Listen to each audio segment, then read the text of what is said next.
Millionaire CEO pretended to be poor and got rejected by 20 women on blind dates. But this one humble woman said yes. Before we begin, tell us in the comments where you're watching from. And at the end, don't forget to rate this story from 0 to 10. Enjoy the story.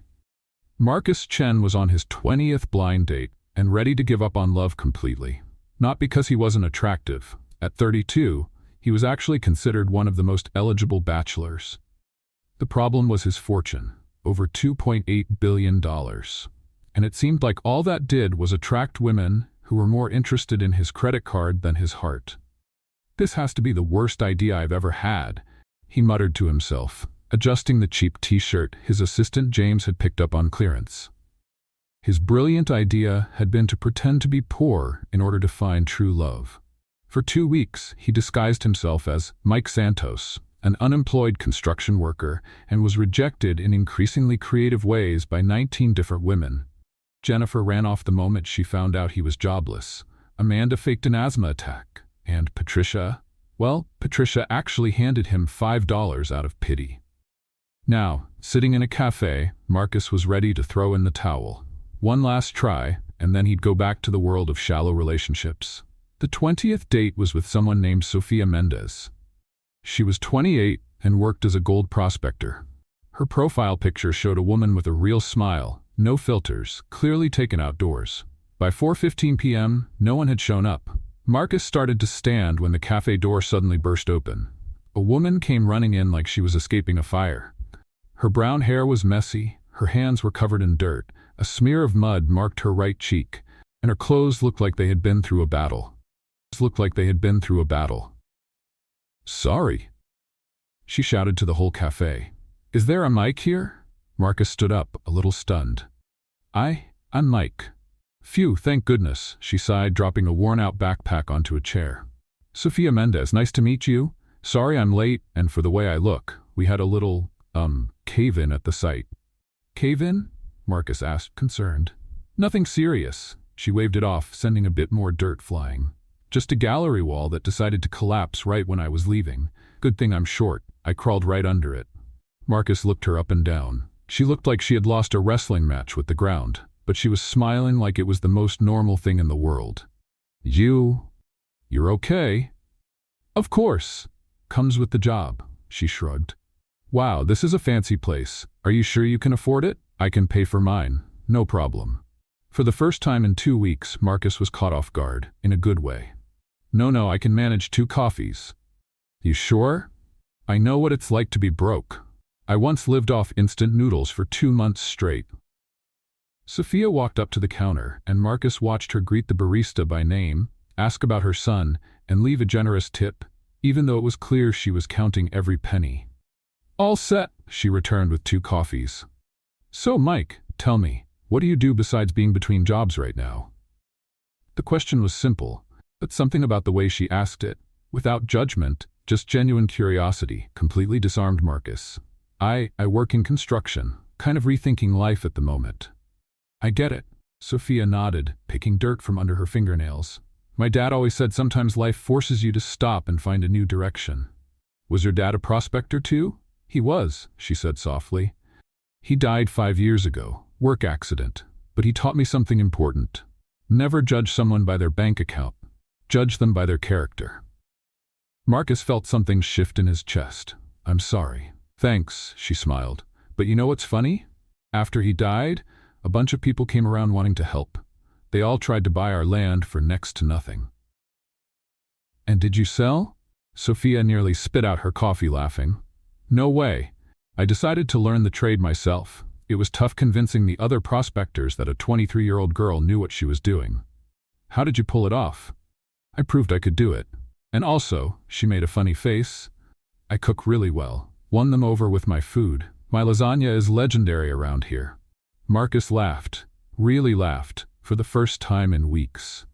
"What else can you do besides cooking and prospecting?" "Oh, a bunch of useless stuff," Sofia said, counting on her dirt-streaked fingers. "I can imitate bird calls, make origami with napkins, name all the world capitals, and I have a 78-year-old grandma who's better than the FBI at investigating boyfriends." "What do you mean?" "Last week, she saw a man at the grocery store, thought he might be a good match for me and walked right up to him. She asked, "Do you have serious intentions with someone else's granddaughter?" Right there in front of everyone. Marcus burst out laughing. And what happened? The poor guy almost had a heart attack. But she got his phone number. Sophia said, making a face. "Now she's planning a casual dinner to introduce us. I'm gonna have to pretend I caught something contagious." They talked for 2 hours like old friends. Sophia shared funny stories about life at the mine, her matchmaking grandmother, and her dream of modernizing the small family business. For the first time in weeks, Marcus felt completely relaxed. He didn't have to impress anyone or make up stories. He could just be himself. "You're different from the other guys," Sophia said as they were getting ready to leave. "Different how?" "Most of them just talk about what they want to own. Cars, houses, status. You ask about things that really matter." Marcus smiled. "Maybe that's because you actually have interesting things to say." "Can I ask you something a little direct?" "Sure. Would you like to go out again? Maybe this weekend? I could cook for you. I promise it's better than diner coffee." Marcus's heart raced. After 19 rejections, someone finally wanted a second date. "I'd love to." "Great." Sophia stood up and slung her worn-out backpack over her shoulder. "Do you have a car or do you need a ride? My pickup's from 2010, but it runs just fine." Marcus hesitated for a second. His Porsche was parked 2 blocks away. "I have a car, thank you." "Perfect. Here's my address," she said, scribbling on a napkin. "Saturday at 7. And Mike?" "Yes? Come hungry. My lasagna puts people in a food coma." She walked out waving, and Marcus stood on the sidewalk, grinning like a fool. For the first time in 2 weeks, he felt truly happy. What he didn't notice was the woman across the street, dressed elegantly in sunglasses, who had just taken photos of the entire scene. Isabella Chen tucked her phone away with a cold smile. Her older brother was clearly up to something strange. And if Marcus wanted to pretend he was poor, she was going to find out exactly why. Saturday came faster than Marcus expected, and he found himself standing in front of the bathroom mirror, trying to decide whether he was nervous or excited. Probably both. "Mr. Marcus, are you sure you don't want me to go with you?" James asked for the 3rd time, straightening up the poor man clothes in the closet. "James, it's just a dinner, not a spy mission." "With all due respect, sir, after 2 weeks of pretending to be a construction worker, I'd say it's exactly a spy mission." Marcus sighed and put on a flannel shirt that cost less than the tip he usually left at restaurants. "This is different. Sophia is real." "Real?" "She's not interested in what I have. She doesn't even know what I have." James gave him a skeptical look. "And when do you plan to tell her?" "When the time is right," Marcus said, picking up the keys to the borrowed Honda Civic. Which could be never. Sophia's address took Marcus to a part of Dallas he had never been to. Small houses, older cars, tidy but modest yards. It felt like stepping into another world. Sophia's house was a light blue bungalow with a porch full of plants. Before Marcus could knock, she opened the door with a big smile.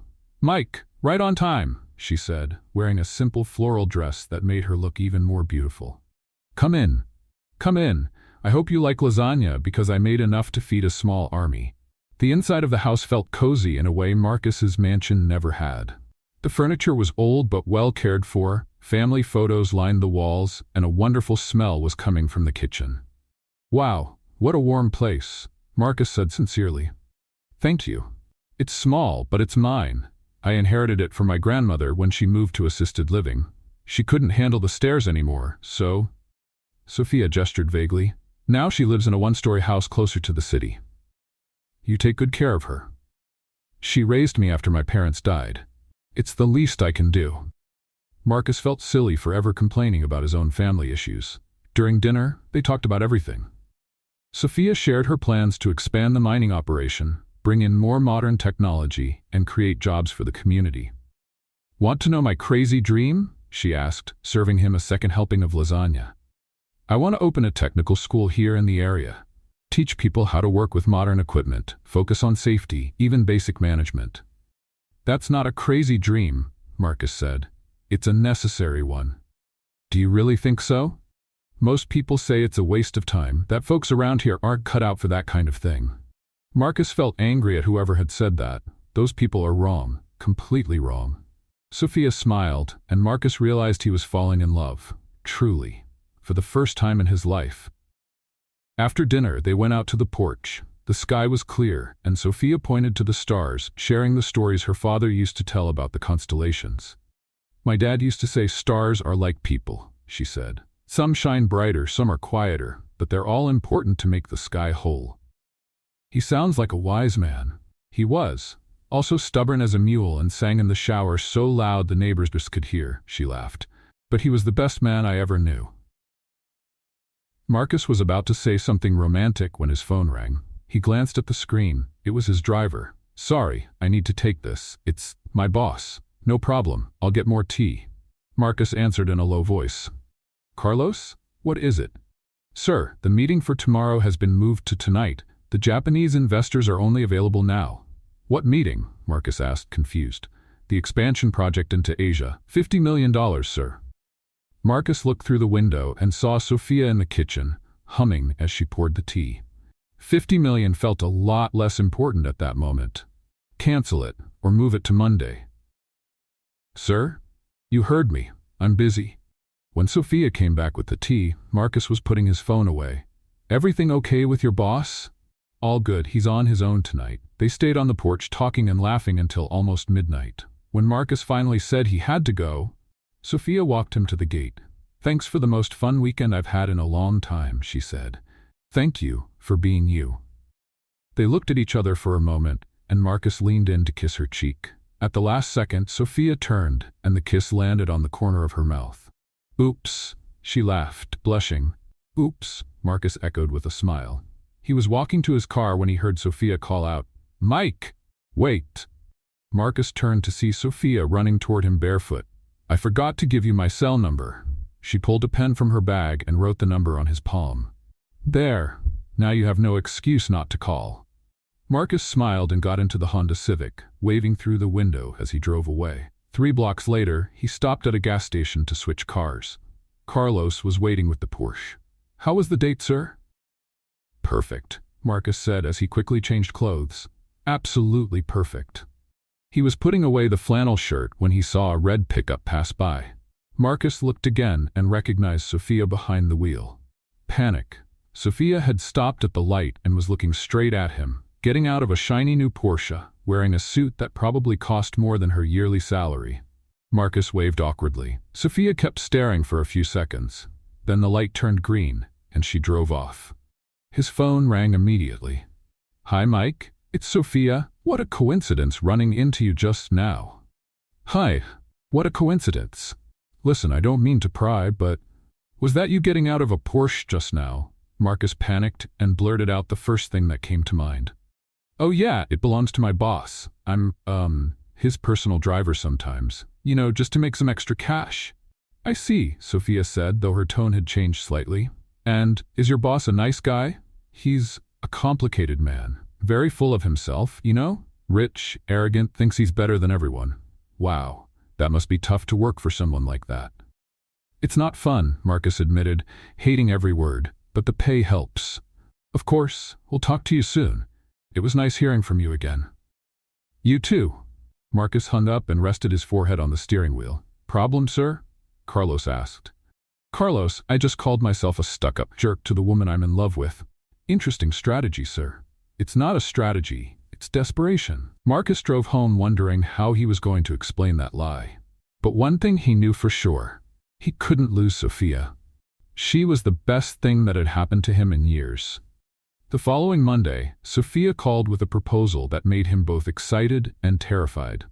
"Mike, how about seeing where I work? Don't worry, I won't make you carry any rocks, but I think it'd be nice for you to see my world." Marcus agreed right away, without thinking about the consequences. 2 hours later, he was driving the Honda Civic down a dirt road that seemed to go on forever, following Sophia's directions over the phone. When you see a sign that says private property, no trespassing, you've arrived, she had said, laughing. The Mendes family's mining site was very different from what Marcus had imagined. It wasn't a huge operation like the ones his company usually funded, but it was organized, clean, and clearly run with care. Sophia greeted him wearing a yellow helmet and rubber boots, looking completely in her element. "Welcome to my office," she said, motioning to the excavation sites around them. "It's not very glamorous, but it pays the bills." Marcus looked around, genuinely fascinated. He had never seen a mining operation up close, and the creative homemade solutions really impressed him. "How did you learn to do all this?" "My dad taught me when I was a little girl, and after he passed, the other miners around here helped me out." "People here really support each other," Sophia said, pointing to a group of workers. "That's João over there. He's our equipment expert. Carla's our self-taught geologist. And Toninho? Well, Toninho's specialty is making coffee strong enough to wake the dead." An older woman appeared at the door of a small house on the property, waving energetically. "That's my Grandma Maria," Sophia called out. "Come on, you've got to meet her, but fair warning, she'll interrogate you like you're a murder suspect." Grandma Maria was 78 years old, 5 feet tall, and had the commanding presence of a general. Her sharp little eyes scanned Marcus from head to toe in 3 seconds. "So you're Mike," she said, as if she were identifying a new type of insect. "Interesting. Nice to meet you, ma'am," Marcus said, holding out his hand. She shook it, frowning. "Your hands are too soft for a construction worker." Marcus swallowed hard. I've been out of work for a while, and even unemployed you use hand lotion?" Grandma Maria raised an eyebrow. "Grandma?" Sophia jumped in. "Leave him alone. Not everyone likes sandpaper hands." "I'm just making an observation, dear," Grandma Maria replied, but her eyes stayed fixed on Marcus. "He's not ordinary." "Not ordinary how?" Sophia asked, still figuring that out. Sophia took Marcus on a full tour of the site, explaining every part of the process with contagious energy. Marcus tried to help by carrying a few buckets, but it was obvious he had never done any physical labor in his life. "Mike, you're holding that like it's about to explode." Sophia laughed, watching him struggle with a bucket of water. "Sorry, I'm not used to this." "What kind of construction work did you say you did?" João asked, appearing out of nowhere. Administrative. More paperwork than actual labor." "Got it," João said, clearly not buying it. In the span of 20 minutes, Marcus managed to drop 3 buckets, trip over a hose, and nearly fall into a hole. Sophia found it hilarious. "You are officially the least coordinated person I've ever met," she said, helping him up after his 4th stumble. "Sorry, I'm a little out of shape." "Out of shape? Mike, it looks like you've never even seen dirt before." At lunchtime, Sophia brought him to a wooden table under a tree where Grandma Maria had made sandwiches for everyone. "Sit here," Sophia said, pulling out a chair. "I want to show you something." She took a box of old photos from her bag and handled them carefully. "These are pictures of my dad working here. He started from scratch, you know. My grandparents were really poor, and he swore he'd give his family a better life." Marcus looked at the photos of a man who clearly loved what he did, smiling even when covered in dirt. "He looks like he was really happy." He was. Even on the hard days, he said he'd rather be in charge of his own future than work for someone who didn't respect his dignity, Sophia said, pointing to a photo of her dad teaching her how to use a machine. "He always told me, Sophia, money you earn, but respect, you earn that with who you are." Marcus felt a lump in his throat. He was right. "That's why I'll never sell this place, no matter how many offers come in or how much money they offer. This is his legacy." Marcus was about to respond when a government car pulled up to the edge of the mining site. A well-dressed woman in a fancy suit and dark sunglasses stepped out, holding a clipboard. "Excuse me," she called. "I'm from the Regional Social Services Department. I need to do a routine inspection." Sophia frowned. "That's strange. We've never had an inspection before." The woman walked closer, and Marcus almost choked on his sandwich. It was Isabella, his sister. "I'm the social worker." Maria da Silva," Isabella said, clearly nervous. "I need to check the working conditions and other things." Sophia stood up, suspicious. "What kind of other things?" "Well, checking if there are any irregularities or suspicious people working here." Isabella looked directly at Marcus, who started to sweat. "And you are?" Sophia asked Isabella. "I'm Maria, I told you, Maria da Santos." "Maria da Silva Santos?" Sophia repeated, skeptical. "It's a compound name, very compound." Marcus realized he had to do something before Isabella messed everything up. Actually, he said, standing up, she's my cousin. Your cousin? Sophia and Isabella said at the same time. Yeah, my cousin Maria, on my mother's side. Very complicated family. Complicated how? Sophia asked. Marcus panicked and started making things up. Well, my aunt married a guy named Silva, then got divorced and married a Santos, but kept both last names. And Maria here has always been a little odd. Odd? Isabella hissed. In a good way, Marcus added quickly. She always wanted to be a social worker. Since she was little, she used to pretend she was inspecting her dollhouse. Sophia looked from Marcus to Isabella, clearly confused. And why do you two look alike? Genetics, Marcus and Isabella said together. Strong genetics, Marcus added. Very similar family. Grandma Maria, who had been watching the whole thing in silence, stood up and said dryly, Strange family, this one. Isabella stuck around for another 10 minutes, trying to keep up the act, but she was clearly out of her element. She finally made up an excuse about needing to inspect other places and left. Your cousin is interesting, Sophia said once Isabella was gone. Yeah, she's always been kind of different. And since when do social workers do inspections wearing designer high heels? Marcus looked at Sophia, who was smiling in a way that showed she knew something wasn't right. Yeah, she's always been a little too into appearances. Mike, Sophia said, stepping closer to him, do you want to tell me what's really going on? Marcus looked into her eyes and almost told her everything.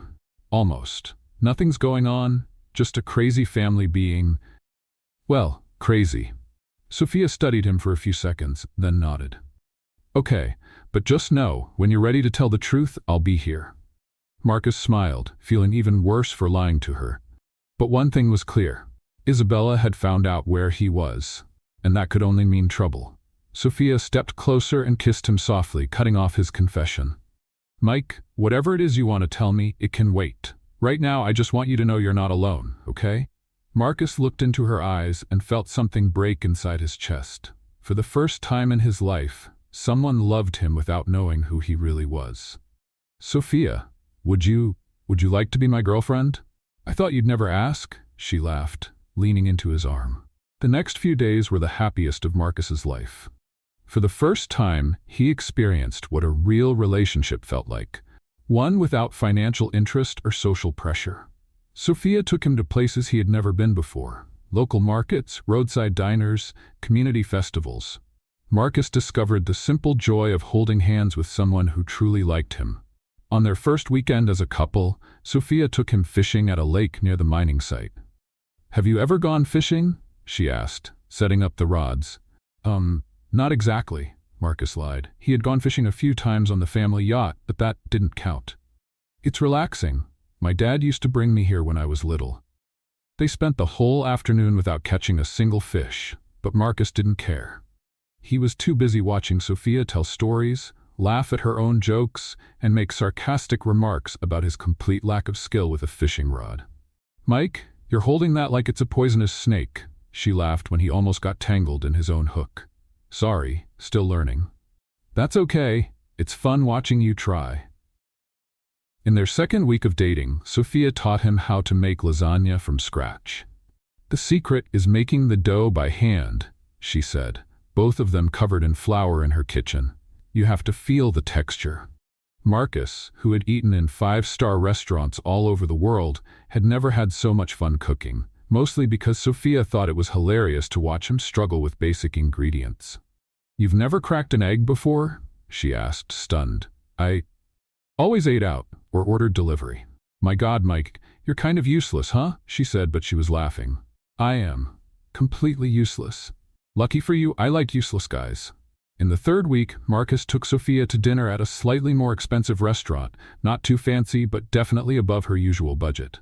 Mike, are you sure you can afford this? She whispered, looking at the menu. I got a temp job, he lied. Installing security systems. It pays well. That's great, Sophia smiled. But next time, let's go to Joao's place. The food's better and costs a third of this. During dinner, she talked about her plans to expand the mining site, the trade school she wanted to build, and how she wanted to improve life for the whole community. You know what impresses me most about you? Marcus asked. What? You don't dream small. Most people want more money for themselves. You want more money to help everyone else. That's because I know what it's like to need help and not have it, Sophia said simply. When my dad died, if it weren't for the community, I wouldn't have made it. Now it's my turn to give back. Marcus fell even more in love with her. In the 4th week, they went to a country music festival in the next town. Sophia wore a simple floral dress and cowboy boots, and Marcus thought she'd never looked more beautiful. "Do you know how to dance country?" she asked when the band started playing. "No idea," Marcus admitted. "Come on, I'll teach you." They danced for hours, Marcus stepping on Sophia's feet more times than he could count, but she laughed at every misstep. "You're getting better," she lied shamelessly when he managed 3 steps without stumbling. "You're a terrible liar," Marcus laughed. "I am, but you're trying, and that's what matters." During a slower song, Sophia rested her head on Marcus's shoulder. "Mike? Yes? I love you." Marcus stopped dancing for a moment and looked at her. "I love you too," he said. And for the first time, he truly meant it. They kissed in the middle of the dance floor while the music played and people danced all around them. Marcus had never been happier in his life. Meanwhile, across town, Isabella was in the office of a private investigator who had clearly seen better days. "So, Mrs. Chen, what exactly do you want me to look into?" asked Rodrigo Carvalho, a man in his 50s with a questionable mustache and a drawer full of empty beer cans. "My brother's acting very strange, pretending to be poor, dating some minor girl." "Aha!" Rodrigo wrote something down. "Classic midlife crisis." "It's not a midlife crisis. He's the CEO of Chen Industries. He can't go around pretending to be someone else." "Got it. You want me to follow him?"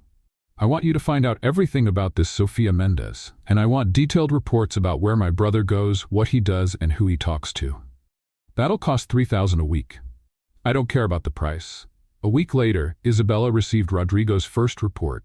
She opened it expecting useful information and found, "Confidential report. Subject Marcus Chen.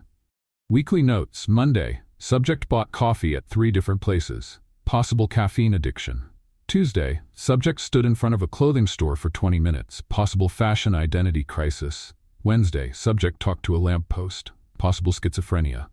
Thursday, subject seen entering a house with a woman. Suspicious activity confirmed. Friday, subject bought flowers. Very suspicious. Rich men don't buy flowers. Conclusion, subject has clearly lost his mind. Isabella called Rodrigo immediately. "What is this garbage?" "My professional investigation, ma'am. You wrote that my brother talked to a lamppost. I saw it with my own eyes. He stopped, talked to the post for 5 minutes, then walked away." "He was on the phone, you idiot." "Oh," Rodrigo paused. "That makes more sense." Isabella hung up the phone, ready to throw it against the wall. A few days later, Sophia was at the mining site, trying to understand why she'd been feeling strange for the past few days. First, it was mild dizziness at work. Then morning nausea she blamed on something she ate. But when she started feeling sick from the smell of coffee, her favorite drink, Grandma Maria asked the question Sophia had been avoiding. "Sophia, when was your last, Sophia froze and looked at her grandmother, her face going pale. "Grandma, you're not thinking." "I'm thinking you and that Mike have been spending a lot of time together lately." Sophia did the math in her head. They'd been dating for a month, and, oh, my God. "You better make sure, dear." That afternoon, Sophia was at the pharmacy, holding a pregnancy test with trembling hands. "It's just a test," she whispered to herself. "It might be negative." Deep down, she already knew the answer. She knew her own body too well not to recognize the signs. While waiting in line at the pharmacy, Sophia thought about Marcus, about Mike. How would he react? They had only been dating for a month. It was way too soon for this kind of complication. But at the same time, she couldn't help a small smile. If it was true, it would be a baby made with love. And that was already more than many children ever got. Sophia came home with the pregnancy test hidden in her purse like it was something illegal. Grandma Maria was in the kitchen making tea, and from the way she looked at her granddaughter, it was obvious she already knew where Sophia had been. "So?" she asked, getting straight to the point. "I haven't taken it yet," Sophia mumbled, tossing her purse on the couch. "And why not?" Because if it's positive, everything's going to change, and if it's negative, I'll just feel weird. Grandma Maria stopped stirring the tea and looked at Sophia with that face that said, "Don't give me nonsense." "Sweetheart, not taking the test won't change the truth. If you're pregnant, you're pregnant. That little paper won't change anything." "I know, Grandma, but I just need one more day, just to prepare myself." "And Mike? Does he know you're suspicious?" "No," Sophia said a little too quickly. "I want to be sure before saying anything. Can you imagine the panic if I told him and it turned out to be a false alarm?" Grandma Maria nodded, but the look in her eyes said she thought Sophia was just scared.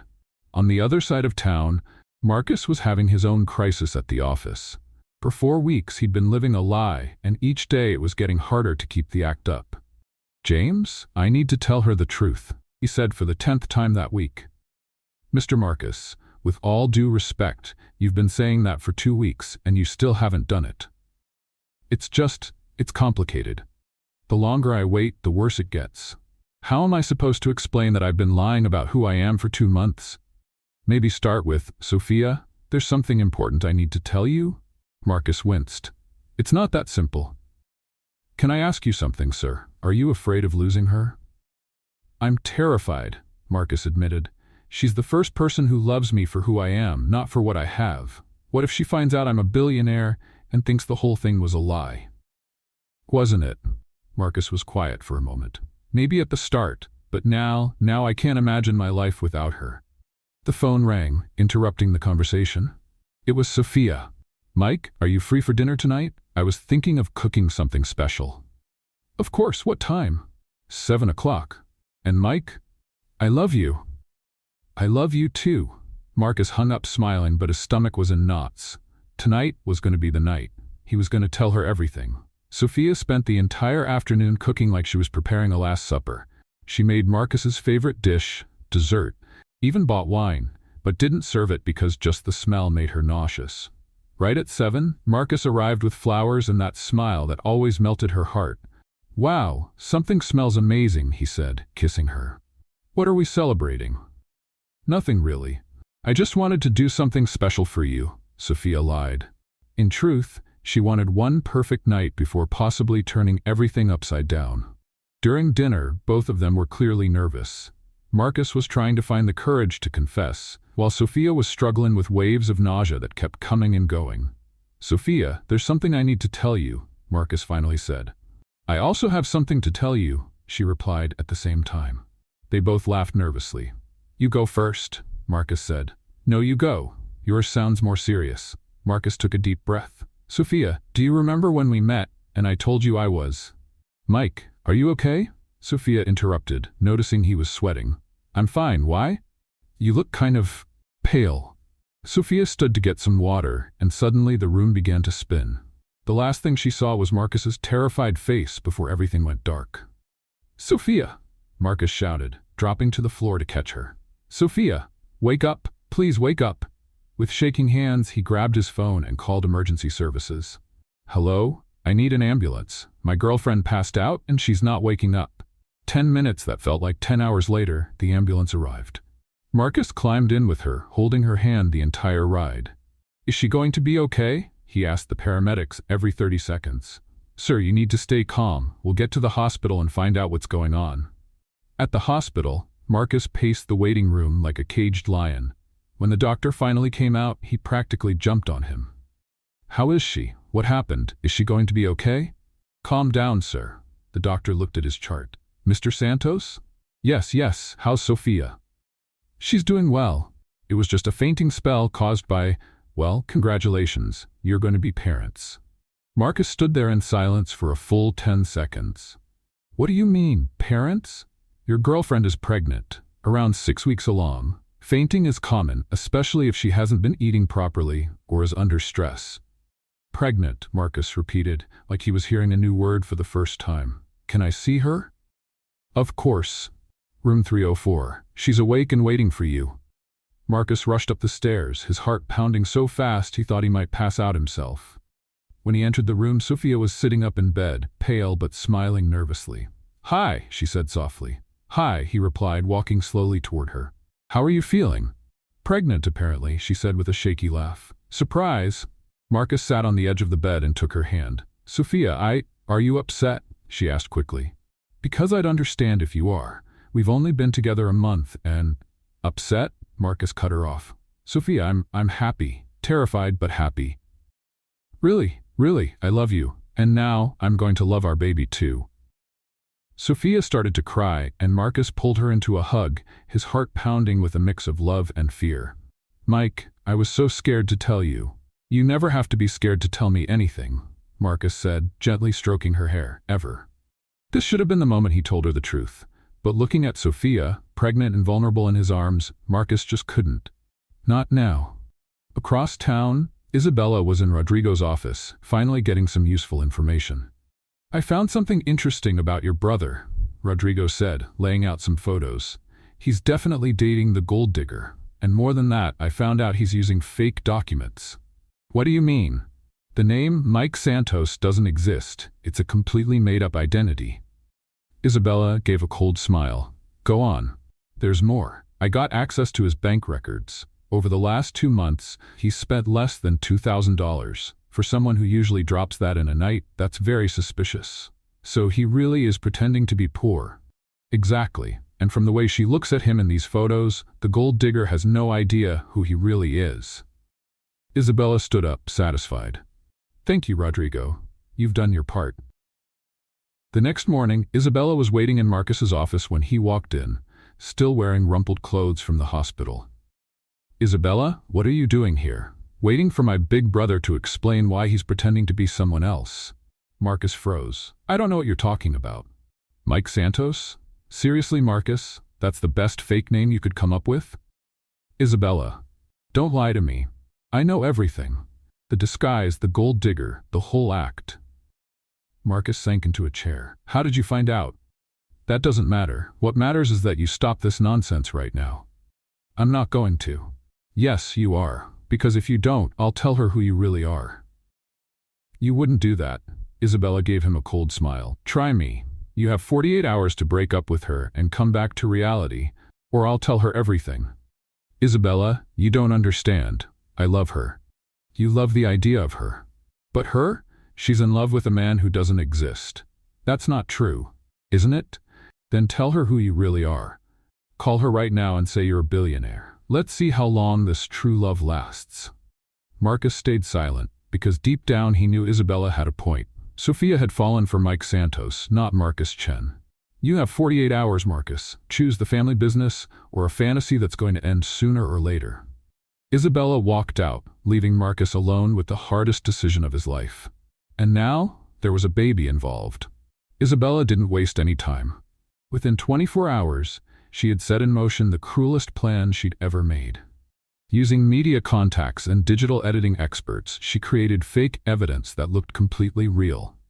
Photos of Marcus at social events were edited to show a classy blonde woman at his side. Fake legal documents showing an official engagement between Marcus Chen and Victoria Hamilton, the daughter of an oil tycoon. Even made-up gossip articles about the wedding of the year scheduled for 6 months from now. Everything perfectly edited. Completely believable.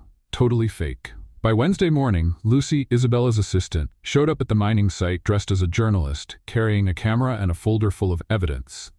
Sophia Mendez, she said, walking up. I'm Julia Rodriguez from Social Dallas magazine. I need to speak with you about Marcus Chen. Sophia, who was organizing some equipment, looked confused. I don't know any Marcus Chen. Of course you do, Lucy said with a cold smile. You know him as Mike Santos. Sophia's blood ran cold. I have some information you might want to know about the man you're dating.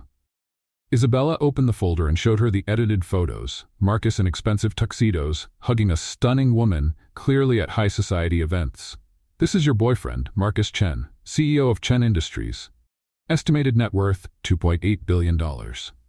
Sophia took the photos with trembling hands. This can't be real. And there's more, Lucy said, showing her the fake documents. He's been engaged for 2 years. The wedding is set for December. You're lying, Sophia said, though her voice lacked conviction. Why would I lie? Look at the photos. That's him, isn't it?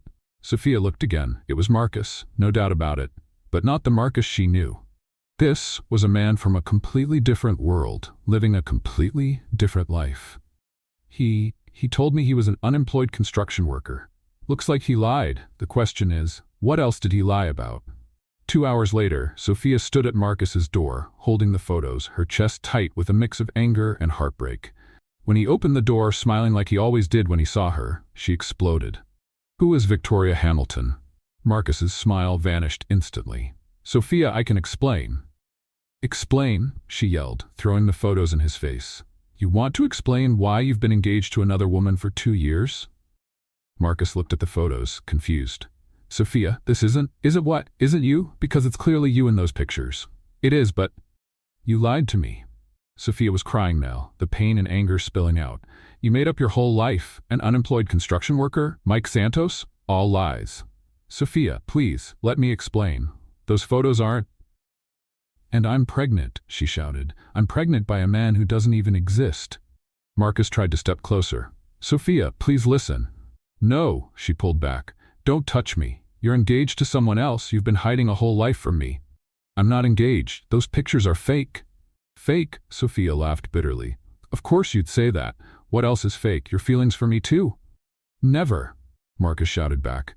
"My feelings are the only real thing in this entire mess."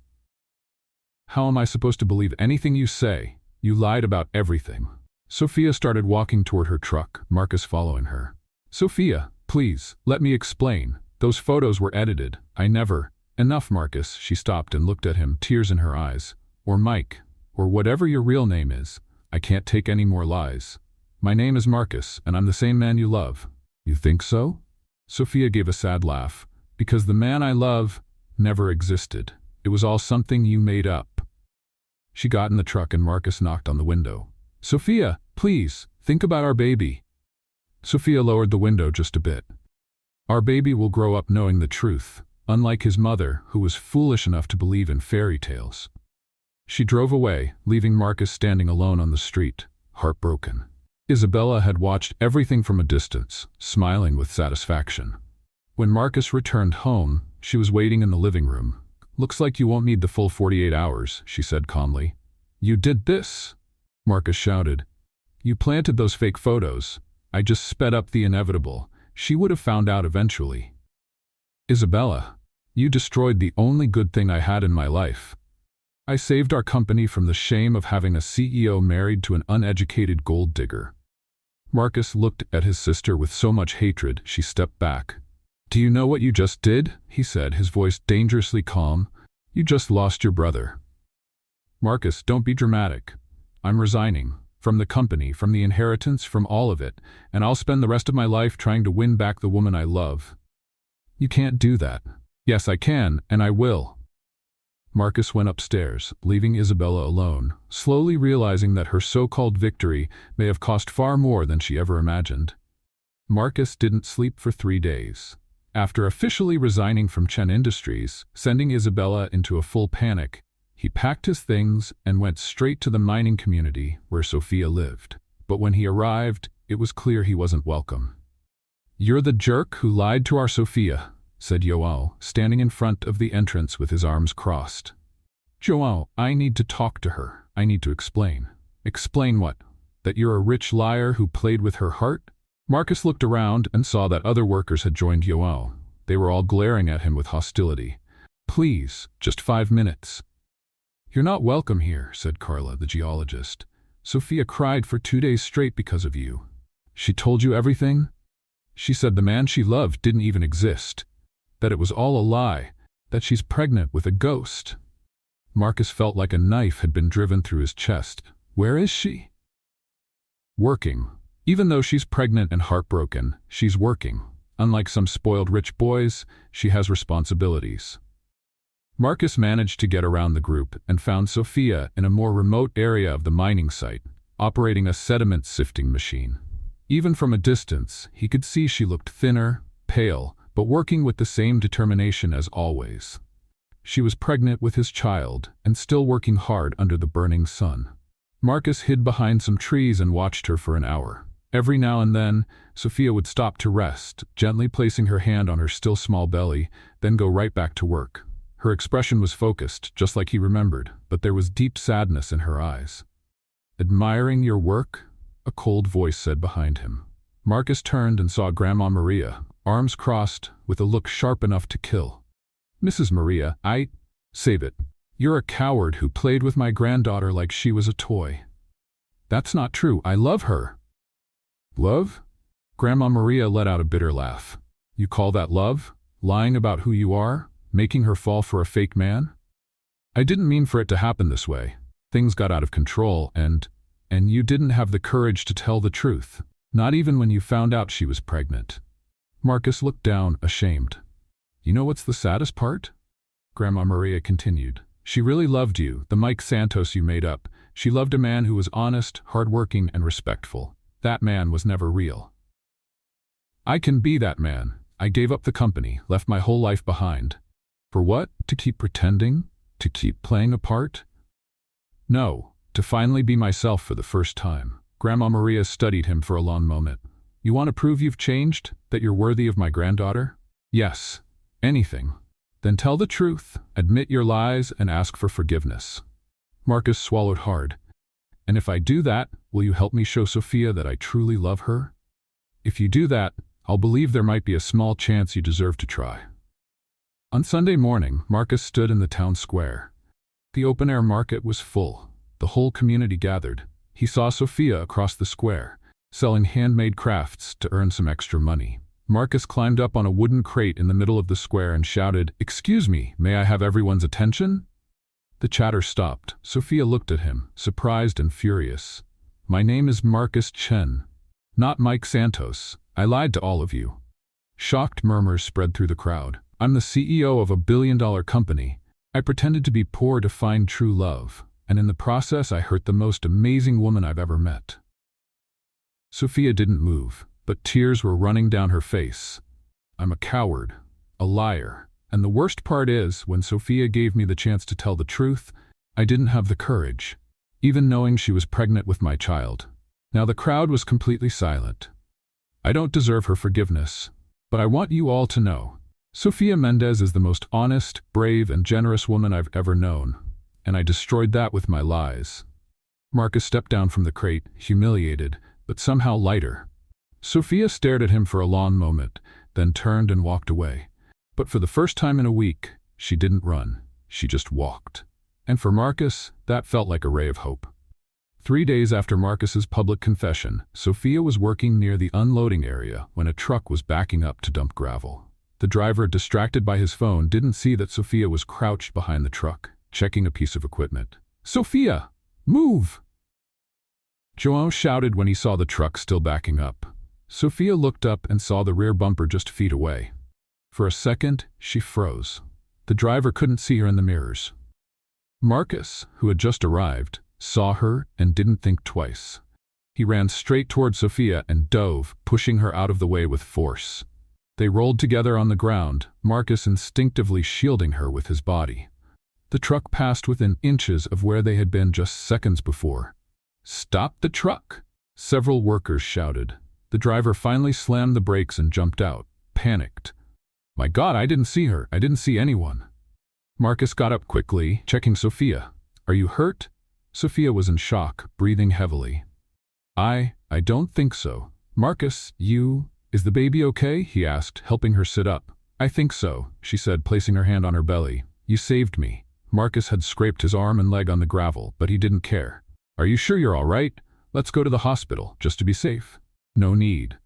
Sophia, please, for the baby," she nodded, still shaken. At the hospital, after the exams, the doctor confirmed that both Sophia and the baby were fine. "Just a scare, no damage."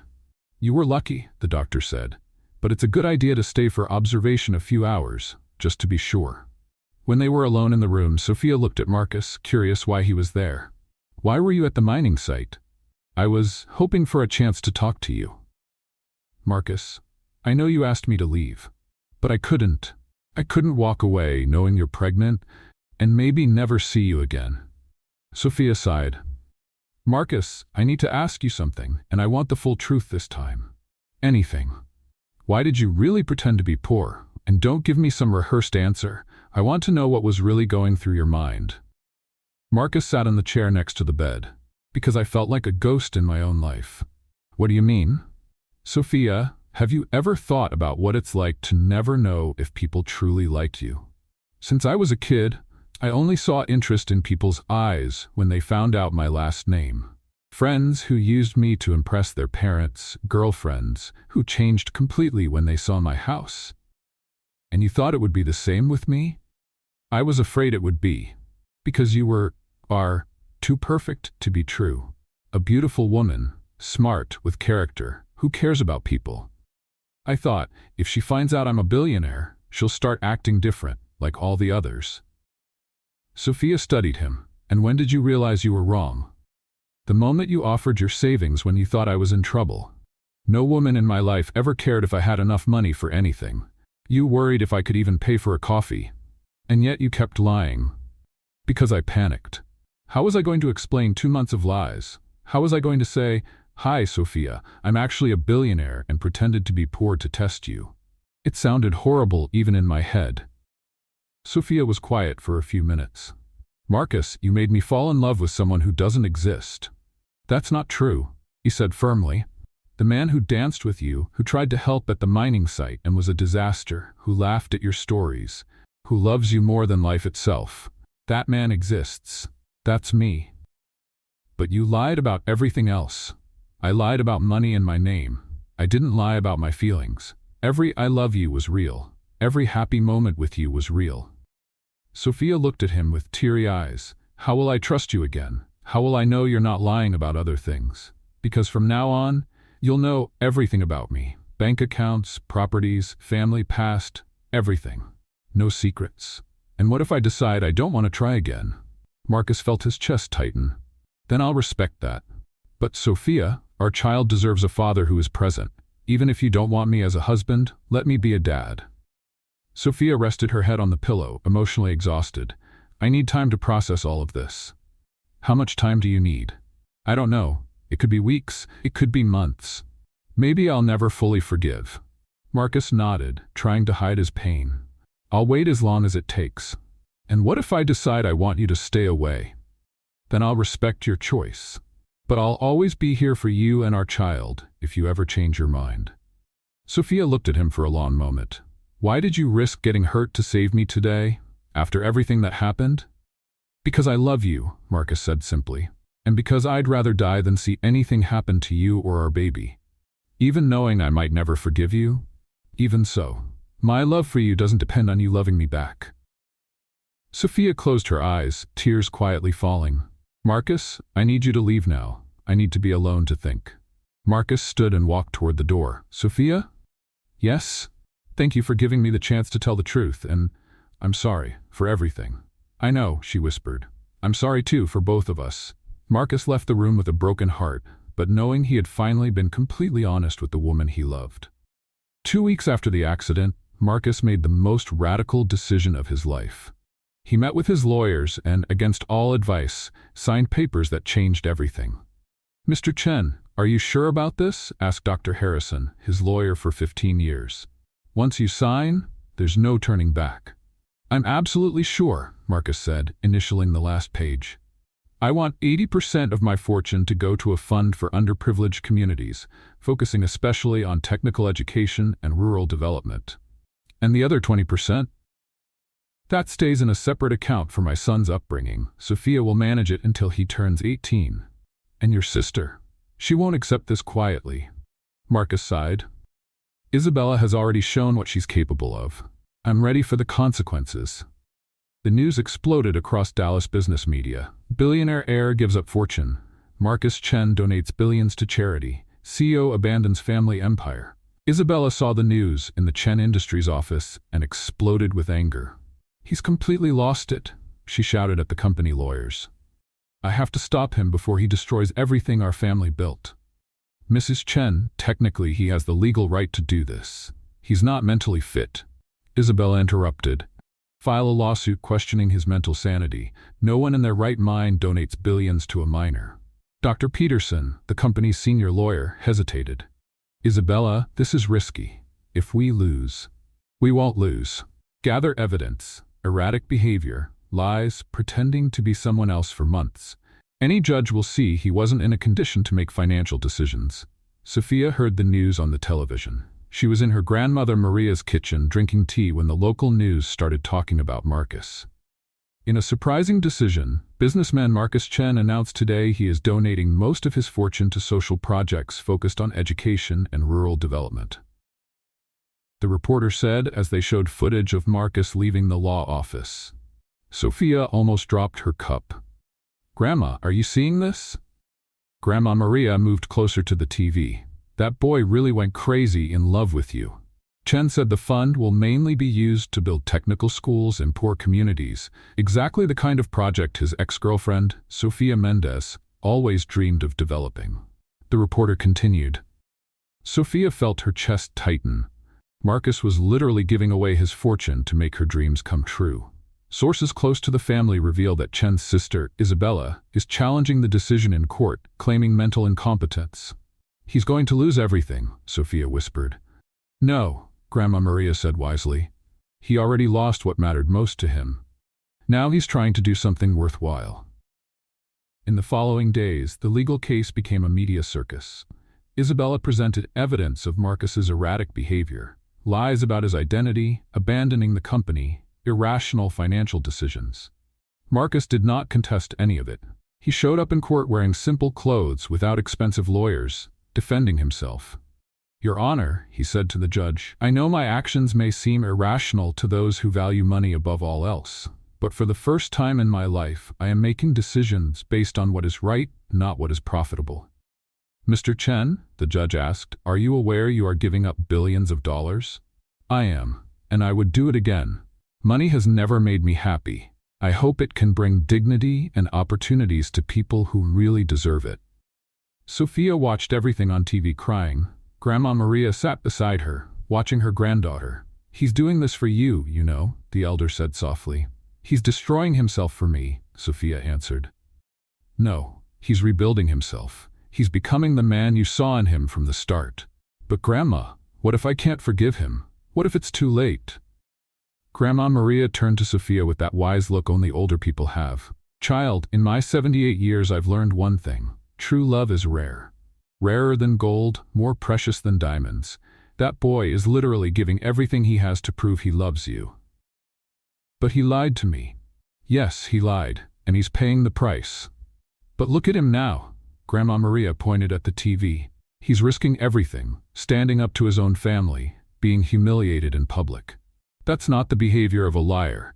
That's the behavior of a man in love trying to make things right." Sophia touched her belly, where the baby was growing. "What if he hurts our baby like he hurt me?" "Child, everyone makes mistakes. The question is, did he learn from his? Because from what I see, that man is not the same who lied to you. He has changed." Sophia looked at the television, where Marcus was leaving the courthouse under a shower of camera flashes and harsh questions. He looked tired, but determined. "What do you think I should do, Grandma?" "I think you should go talk to him. Not to forgive right away, but to see with your own eyes who he has become. That baby deserves to know his father. And you deserve an honest answer about whether you still love that man." Sophia sighed, knowing her grandmother was right. "What if it's too late? What if he gives up on me?" Grandma Maria smiled. "Dear, did you see that man on TV? He won't give up on you, not even if he lives 100 years. The question isn't if he still loves you. The question is if you still love him." Sophia closed her eyes, feeling the baby move inside her. Deep down, she already knew the answer. The question was if she had the courage to admit it.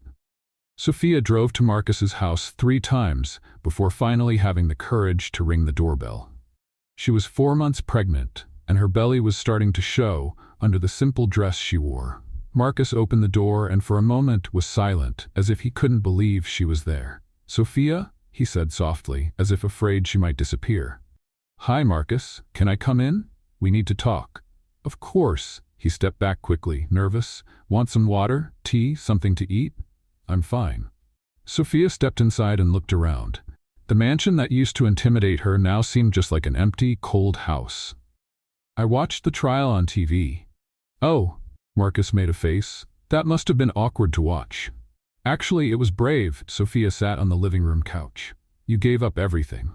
Not everything. I still have enough to live comfortably, and I set aside money for our son. Marcus, you didn't have to do that. Not because of me. I didn't do it for you. He sat down in the chair across from her, keeping a respectful distance. I did it for myself. For the first time in my life, I used my money for something that really matters. Sophia studied him. He looked different. Thinner, with dark circles under his eyes, but there was something in his eyes she hadn't seen before. Maybe peace? How are you? She asked. Better than I thought. It's strange, but I feel free. Without the weight of the company, expectations, money. For the first time, I can just be me. And who are you without all that? Marcus smiled sadly. I'm still figuring that out, but I hope to be someone worthy of being our baby's father. Sophia touched her belly without thinking. Marcus, I didn't come here to get back together. I know. I'm still hurt. I'm still scared to trust again. I understand. But, Sophia hesitated. But our son deserves to know his father, and you deserve a chance to be a father. Marcus's heart raced. What does that mean? It means we can try to be friends. For the baby. See how things go. Friends, Marcus repeated, as if testing the word. That's all I can offer right now. Then I accept, he said immediately. I accept anything you give me. They talked for 2 hours. Marcus shared his plans for the charity fund, how he wanted to be involved in the pregnancy, his fears about being a dad. Sophia spoke about the pregnancy, how the community reacted to his donation, her own fears. When Sophia stood to leave, Marcus walked her to the door. Sophia, can I ask you something? Of course. Do you think someday maybe we could try again? Sophia looked at him for a long moment. I don't know, Marcus. Honestly, I don't know. That's okay. Friends are a start. It is, she agreed. In the days that followed, Sophia couldn't stop thinking about one thing that bothered her. Even though Marcus had lied about who he was, something about those photos of the supposed engagement didn't make sense. She knew Marcus well enough to know he wouldn't hide a 2-year engagement. The more she thought about it, the more suspicious she became of Isabella. On Thursday, Sophia made an impulsive decision. She drove to the Chen Industries building, determined to confront Isabella and demand answers. I want to speak with Isabella Chen, she told the receptionist. Do you have an appointment? No, but it's about Marcus Chen. It's urgent. The receptionist hesitated, then said, 30th floor, last door on the right. Sophia took the elevator with her heart pounding. When she reached the floor, she heard voices coming from Isabella's office. The door was slightly open. Are you sure you destroyed all the evidence? Isabella's voice. Yes, Mrs. Chen. All emails were deleted, receipts discarded, a man's voice answered. Sophia hid next to the door, listening. And the original photos? Isabella asked. All of them are here in this folder. No edits, just like you asked. If anyone compares these with the ones shown to the prospector, they'll see the difference right away. Perfect. We're going to burn everything. There can't be any proof left that we forged those images. Sophia felt a chill run down her spine. They were talking about evidence of lies. And the detective? The man asked. Rodrigo has already been paid to stay quiet, and the woman we hired to pretend to be Victoria Hamilton in the photos too. Do you think Marcus might find out anything? Not if we destroy everything today. No proof means it's his word against mine. Sophia heard footsteps coming closer to the door. She quickly hid behind a column in the hallway. Isabella came out with a man in a suit, carrying a brown folder. They headed to the elevators, speaking quietly. Sophia waited until they disappeared, then went inside Isabella's office. The room was messy, with papers scattered over the desk. She quickly searched for something she could use as evidence. That's when she saw it. On the desk, a second brown folder, identical to the one Isabella had taken. Inside were photos. Marcus alone at social events, no women beside him. At the edges of the photos, Sophia could see marks where other people had been digitally added. There were also payment receipts for a graphic editor, printed emails between Isabella and someone named Victoria H. Fake, and even a contract with the detective Rodrigo for investigative services and creating fake evidence. My God, Sophia whispered, flipping through the documents. She forged everything. Sophia grabbed the entire folder and quickly left the office. In the elevator, her hands trembled, holding the proof of Isabella's lies. An hour later, Sophia was at Marcus's house, spreading the documents on the living room table. She forged everything, Sophia said, showing the original photos. The engagement, Victoria Hamilton, it was all made up to separate us. Marcus looked at the evidence, a mix of anger and relief on his face. Marcus, this changes everything. Isabella lied on purpose to manipulate me. Sophia, do you understand what this means? It means I was a fool, Sophia said, tears starting to fall. It means I believed a lie and almost destroyed our chance at happiness. No, Marcus took her hands. It means you were a victim of a cruel manipulation, just like me.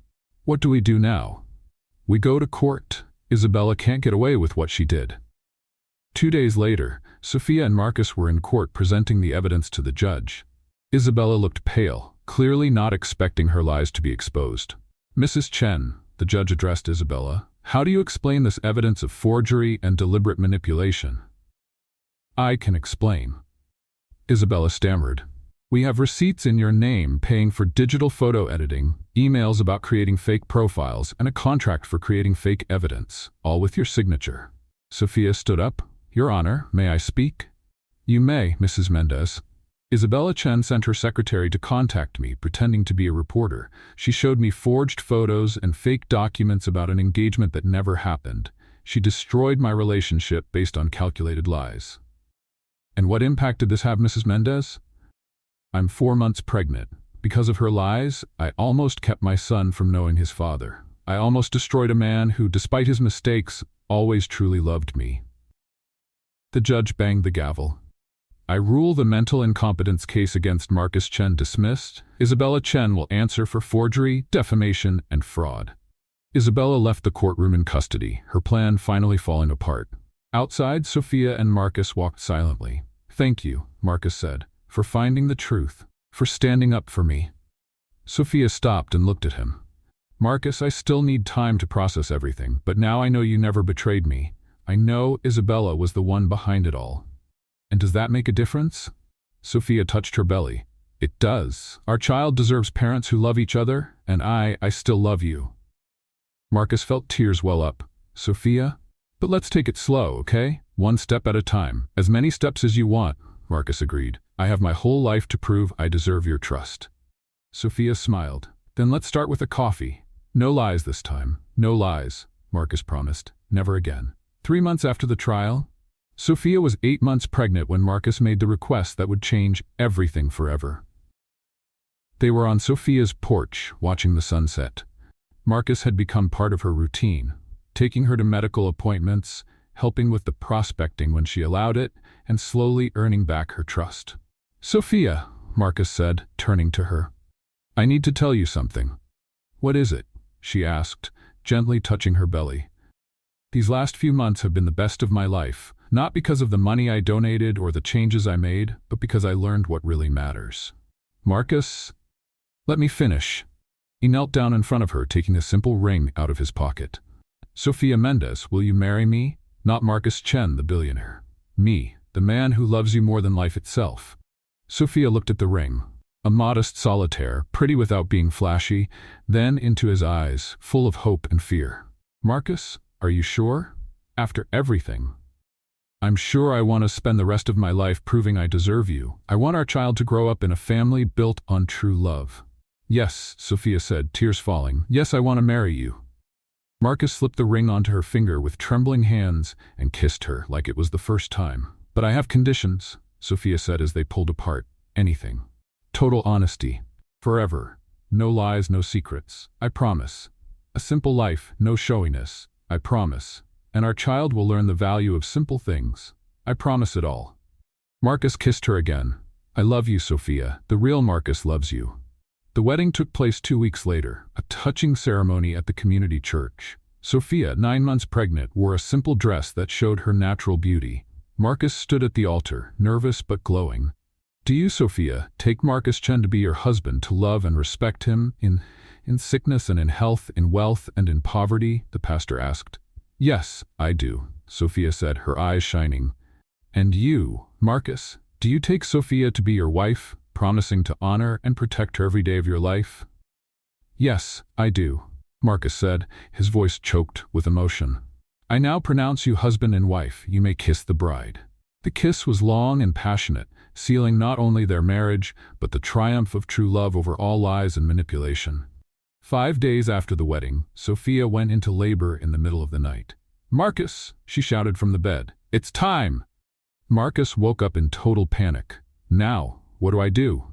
"Take a deep breath and get me to the hospital." On the way, Marcus drove like crazy, talking nonstop to calm himself more than Sophia. "It's going to be okay. It's going to be okay. It's going to be okay." "Marcus!" Sophia yelled through a contraction. "Stop talking and drive." At the hospital, after 8 hours of labor, Miguel was finally born. When the doctor placed the baby in Sophia's arms, silence filled the room. "Look at him, Marcus," Sophia whispered, tears falling. "Our son." Marcus touched Miguel's tiny face, completely overwhelmed. "He's perfect. Absolutely perfect." "Hi, Miguel," Sophia murmured. "I'm your mommy, and this crybaby here is your daddy." "And I promise you, my son," Marcus said, his voice breaking with emotion, "I will always tell you the truth. I will always protect you, and I will always love your mother more than anything." Miguel opened his eyes for the first time and looked straight at his father. Marcus broke down in tears. "He looked at me, Sophia. Our son looked at me."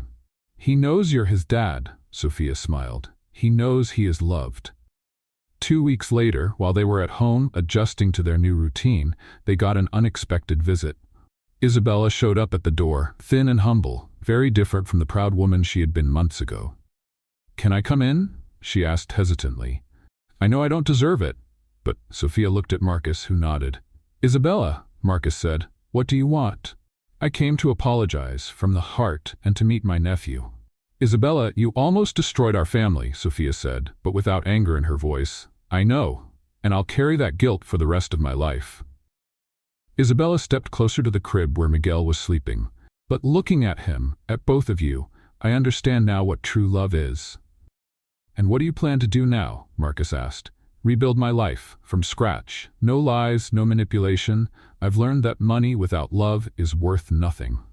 Sophia stood up and, to everyone's surprise, hugged Isabella. "I forgive you," she said. "Not for what you did, but because everyone deserves a second chance." Isabella cried in Sophia's arms. "Thank you. I don't deserve it, but thank you." "Miguel will need an aunt," Sophia said, stepping back.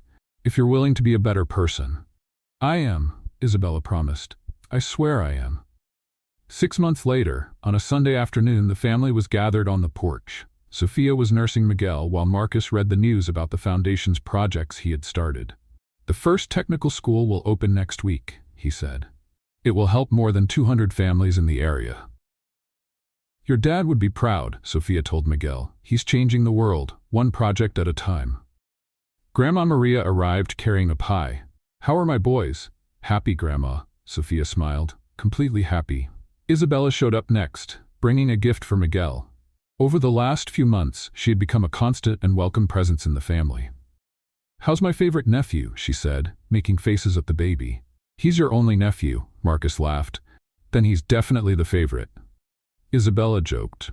Watching his family, beautiful and happy Sophia, healthy growing Miguel, Isabella becoming a better person, Grandma Maria smiling, Marcus remembered the time he pretended to be Mike Santos, desperate to find true love. "What are you thinking about?" Sophia asked, noticing his distant look. "I'm thinking it was worth it," Marcus said. "Every lie, every pain, every mistake, it was all worth it to get here. Even the bad parts, especially the bad parts, they taught me the value of what I have now." Sophia leaned in and kissed him gently. "I love you, Marcus Chen, the real Marcus Chen. And I love you, Sophia Chen," he replied. "Forever." Miguel chose that moment to give his first little laugh, as if he understood he was part of the most beautiful love story in the world. And so, on a simple porch of a simple home, with a family that had almost been destroyed by lies, but was rebuilt with truth, Marcus finally found what he had always been looking for. True love, genuine happiness, and the certainty that sometimes you have to lose everything to discover what really matters. What did you think of Marcus and Sophia's story? Leave your thoughts in the comments. Rate this story from 0 to 10. Subscribe to the channel and hit the bell to follow all our stories, and don't miss more emotional stories by